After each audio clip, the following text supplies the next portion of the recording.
الفيديو اللي اتطلب مني كتير قوي، الفيديو اللي بعده هخليكي تكسبي دهب. اي والله زي ما بقولك كده. هاتي ورقة وقلم وتعالي بقى في موسم الليمون، واحنا ان شاء الله هنعمل النهاردة شوية ليمون معصفر زبدة زي ما بيقولوا كده. لا وايه، هخليكي تبيعي منه برطمانات وهخليكي تكسبي منه الشهد. ركزي معايا ولايك وشير كتير للفيديو علشان يوصل لأكبر عدد من المتابعين. وتعالي بقى هاتيلي 2 كيلو ليمون ب10 جنيه من السوق. كلكم عارفين ان احنا في موسم الليمون، والليمون رخيص قوي قوي في السوق اليومين دول.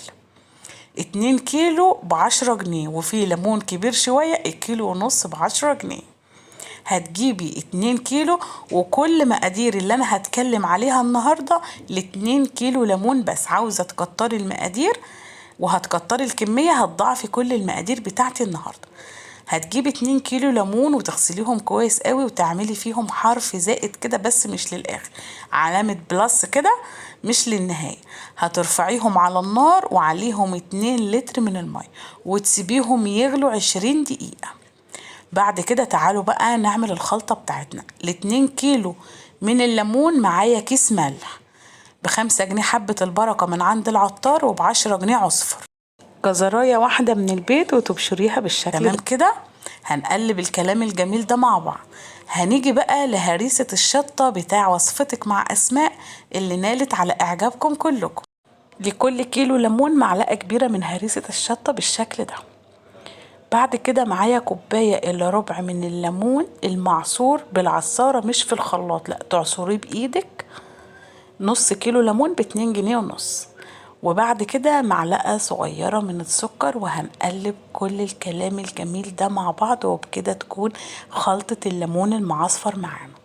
تعالوا بقى هنا، الليمون لازم نسيبه يغلي 20 دقيقة لأن 5 أيام بالظبط وهتفتحي عليه تلاقيه زبدة، حاجة كده كهرمان.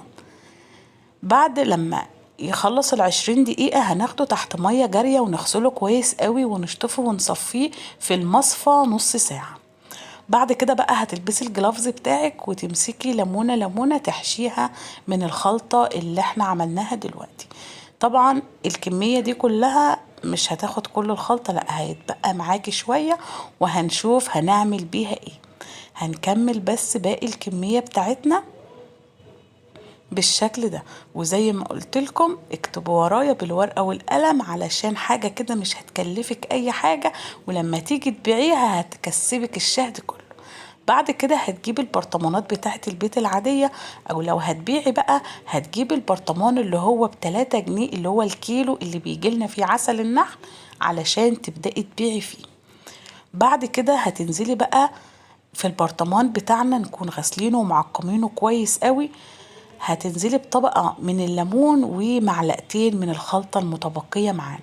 طيب يا أسماء، فين المحلول اللي انت هتعمليه؟ الليمون المعصفر ملوش محلول يا جماعة، هي الخلطة دي بس، وبيعتمد على الحشوة اللي احنا حشيناها. بعد كده هترصي بقى كل البرطمانات بالشكل اللي انا قلت لكم عليه، طبقة من الليمون وشوية من الخلطة بتاعتنا. وطبعا اي كمية خلطة نزلت وانت بتحشي الليمون في الصينية بالشكل اللي انتوا شايفينه هناك ده، هتنزلي برضو بيه في البرطمانات بتاعتنا. هتكملي بقى برطماناتك كلها لحد ما تخلصي الكمية وتقفليه بالشكل الجميل ده. زي ما قلت لكم اي كمية وقعت مننا في الصينية هتنزلي على البرطمانات بيه، لان دي مية الليمون وهو بينزل ميته عموما، يعني لسه لما تسيبيه 5 ايام وتفتحي عليه. تعالي بقى هنا لما احسب لكم الحسبة بتاعتنا. شوفي انت جبتي 2 كيلو من الليمون بايه، وعند العطار برضو ب15 جنيه. نص كيلو ليمون عصرناه ب2.5. الحسبة كلها مش هتيجي كام؟ 25 جنيه. انت هتبيعي النص كيلو ب35 جنيه. يبقى عملتلك مشروع من البيت ولا لا؟ وبكده يكون الفيديو بتاعنا انتهى، ويا رب يكون الفيديو عجبكم.